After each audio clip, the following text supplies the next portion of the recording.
Linesi ngamanira Yesu Kristo mu Nazareth. Mutwale.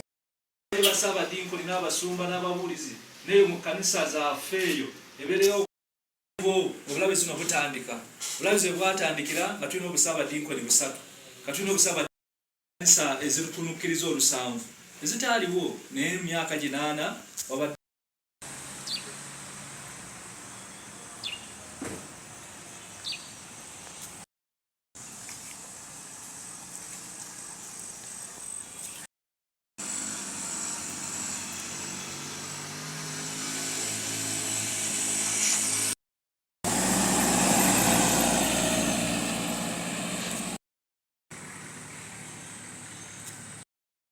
kutura naye kati bano nga basembera bajja kujja basatu mwina kujja kutura akati ayibagandama awandama nyangu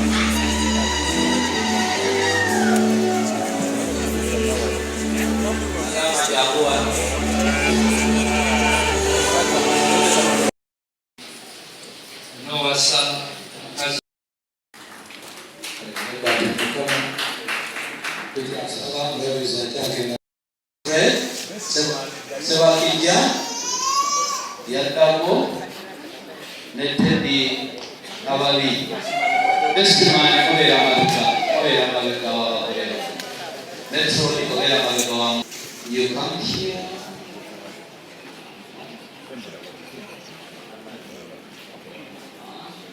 yakuwa na wale kusala Noasa omukazi ono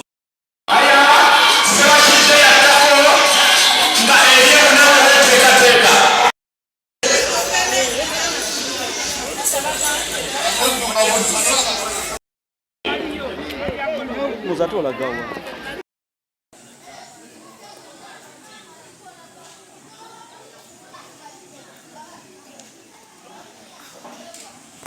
Njiraku kigambo kikulu nnyo twagala nnyo okwebaza Katonda era nebaza nnyo bakadde baffe abateesa ate obulabizi buno obulabizi bwaffe obw'ennamirembe okuzaala obulabirizi buno obw'emukono kubanga buzadde obulabizi bungi nomulina obulabirizi buno obw'emukono kakati nno njagala kubayita abantu ba Katonda mwenna obutasubwa mukisa guno ogw'okujaguza emyaka 4 mbagambye gya nsonga kubanga myaka gya kuteebwa myaka gya kusumululwa myaka gya kugenda mu maaso myaka gya kweyongerayo buli wosomoka emyaka 4 kitegeeza Katonda alina wakutwala alaba ye omwana nga bwamutunuulira alaba mukazi awedde kakati ebikemo ebimu tusobola okubikendeezaako kagamba yembeera emwe naye ebigambo ebyo si kutulugunya bagagga n'abaana baabwe naye baddembe naye nze nalowooza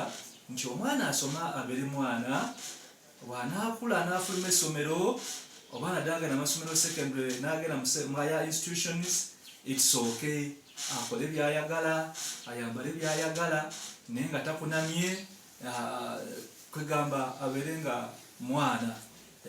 mwana so ekyo kyenakubiriza n'ekirala wabeerewo fairness abatasobola kutuuka ku mitindo egyo tubeere ku common ground tubeere nga tusobola okubeera ku level emu omwana naye nina gye natuuka ku ssomero omwana aze ku ssomero asibye enviiri zisinga ez'omusomesa kati omusomesa ono naye musaasire teyasaba kubeera musomesa abeere ng'ayisibwa bw'atyo kakati omwana ataddemu eyalingi ataddemu necklace tegamba n'ogamba ono mwana kubanga ekibayita uniform bwebanga ye standard mutera okubanga mufaanagana mu ndabika ne mu nnyambala kakati tuve ku uniform abazadde abaagala amasappe g'abaana baabwe nze ndowooza omwana waawummula kajje ateekeko eyalingi 10 ku matu ne mu nnyindo ne ku makundi nga baziteeka wonna muntu n'abanga kwegamba ka Christmas tree akatimbe naye aba ku ssomero katuyigiriza abaana baffe okukkakkana ku lwekyo kye balimu kakati balyoke baba bakuze nga bafulumye ekisooke naye omwana ng'akyali ku ssomero nze ndowooza yandibadde mwana abeere nga mwana nga talina gwe yeesettaza kubanga abaana mwe bayita abamu basoma bava mu maka gaabwe ne olaba omwana ate batwalina obudde bungi yandibadde asoma ali mu kwekolako bingi. Okusooka byonna bulabirizi buno bwatandika ne mukadde waffe Livingstone Mpalanyi Nkooyooyo Saabalabirizi yawummula ne maama waali tumwebaliza Katonda. Mukadde waffe oyo yatuwa omusingi, obulabizi buno omusingi era buli omu w'olaga tayinza kumalako bbanga nga teboogedde ku mukadde waffe Nkooyooyo. Kakati natuwa omusingi ate mukadde waffe omulangira Bishop Michael Ssenyimba Ndawula najja naye n'atukulembera bulungi. Yali muntu wa byanjigiriza, muntu ali practical, naye n'akola obuweereza bwe ne buggwa. Naye twebaza Katonda, Mukama n'atuwa mukadde waffe Bishop Elia Paul Luzinda Kizito, naye najja n'aweereza n'atukola bulungi, enjiri n'egenda mu maaso, ate obulabizi ne bwongera okutebenkera ne tugenda mu maaso. Kakati ate bwe yavaako ne tufuna Bishop James William Sebagala, naye najja n'akola emirimu n'atandika ebintu bingi era obulabizi ne bugenda mu maaso. Ate naffe tujjidde okulaba nga tutwala mu maaso bannaffe bye baakola. Era ekisinga obukulu kye tusabira Katonda ffe ng'abaliwo kwe kulaba nga tukuuma omusingi ogwatandikibwa n'okukuuma ebyo ebiriwo. Naye nga wabaddewo ebintu bingi bye twenyumiriza Katonda, gamba ng'ebyenjigiriza. Obulabirizi bwaffe bw'emukono butwalibwa ng'obulabizi bw'ekyokulabirako mu byenjigiriza, kubanga amasomero tugalina mu mikono gyaffe. Wonna agatandikibwa ekkanisa tugalina mu mikono gyaffe. Amasomero gaffe wonna we gali agasinga gajjudde, naye ratio oba bwogerageranya abaana n'abasomesa tebannaba kukwatagana bulungi. Awasinga obungi awamu kiri bulungi naye awala kyali kisoomooza kinene. So tusaba gavumenti etutaase ebeere nga etwongera abasomesa ate n'okutwala abasomesa bano nga abantu bakulu, kubanga omwana tasomye atalina musomesa, omwana oyo tasoma bulungi. So tusaba ministry twebaze olwekyo kyetuwadde, naye tusaba eyongeremu amaanyi. Naye tukubirize n'abazadde nabo batwale obuvunaanyizibwa bwabwe. Sikiriziganya nnyo nakulowooza nti tulina ebimala mu masomero, naye bwe twegatta omuzadde nabako naye kyagattako ku mwana, omwana asobola okufuna kyeyeetaaga mu bujjuvu.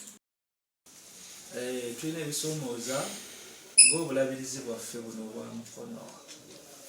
Ekisookerako ddala ly'ettaka. Abanyazi b'ettaka kiri mu nsi yonna, n'ekitebe ky'ababbi b'ettaka kiri mukono ndowooza.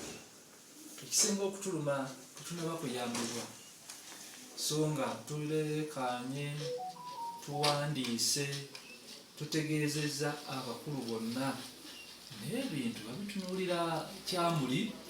Oli ajja mu ttaka n'asima ebikata n'ateekako amayinja n'agafuula entaana. Kakati mugenda mu obuyinza nti oyo alimu ekipanse ayingiddewo, mugende mu kkooti, naye n'omuntu tomulaba. Kati wano ekisowera, abayaaye bali mu nsiko, balina amajambiya, balina obusaale, okulaba obulabi nga otambulirayo era bakubako ku mmotoka y'omusumba ne bamulumba awaka, tebalina bumu bwe bakwata, tulipootinze ku poliisi, naye abantu abo babulabe kagamba bali eyo bakyewaggula. Tutegeezezza ababyokwerinda byonna, naye ettaka eka zigenda mu 2 bamaze okuzibba. Kagamba kimalamu ku maanyi eri obukulembeze bwaffe, naye ekisoomooza kinene. N'ebifo ebirala bingi tuli mu kkooti, awala tulina tukuumisawo basirikale, ebitongole ebirala nazo ssente nnyingi. Kisoomooza kinene eri ettaka. So njala kusaba gavumenti yaffe eno erina obusobozi bwonna okuyimiriza buli kikolwa eky'effujjo senga eba eyagadde. So nga mukono tubayita minisita zeeko wano nalebo n'abakooba, naye byonna tebinaba kuvaamu bibala. kubanga abantu bagenda mu maaso mu ngeri zifaanana bwe zityo. So tusaba gavumenti eyongere okusitukiramu ebyeko kyekola ekisinga okwogera obwogezi, kubanga bino biswaza eggwanga lyaffe, abantu okubeera eyo okuwamba ettaka kuba balina ebijambiya teri abakwatako, tetumanyi bigendererwa byabwe naki kyebayinza kuvaamu. Bulinga buyeekera mu ngeri endala naye tekinyuma nnyo.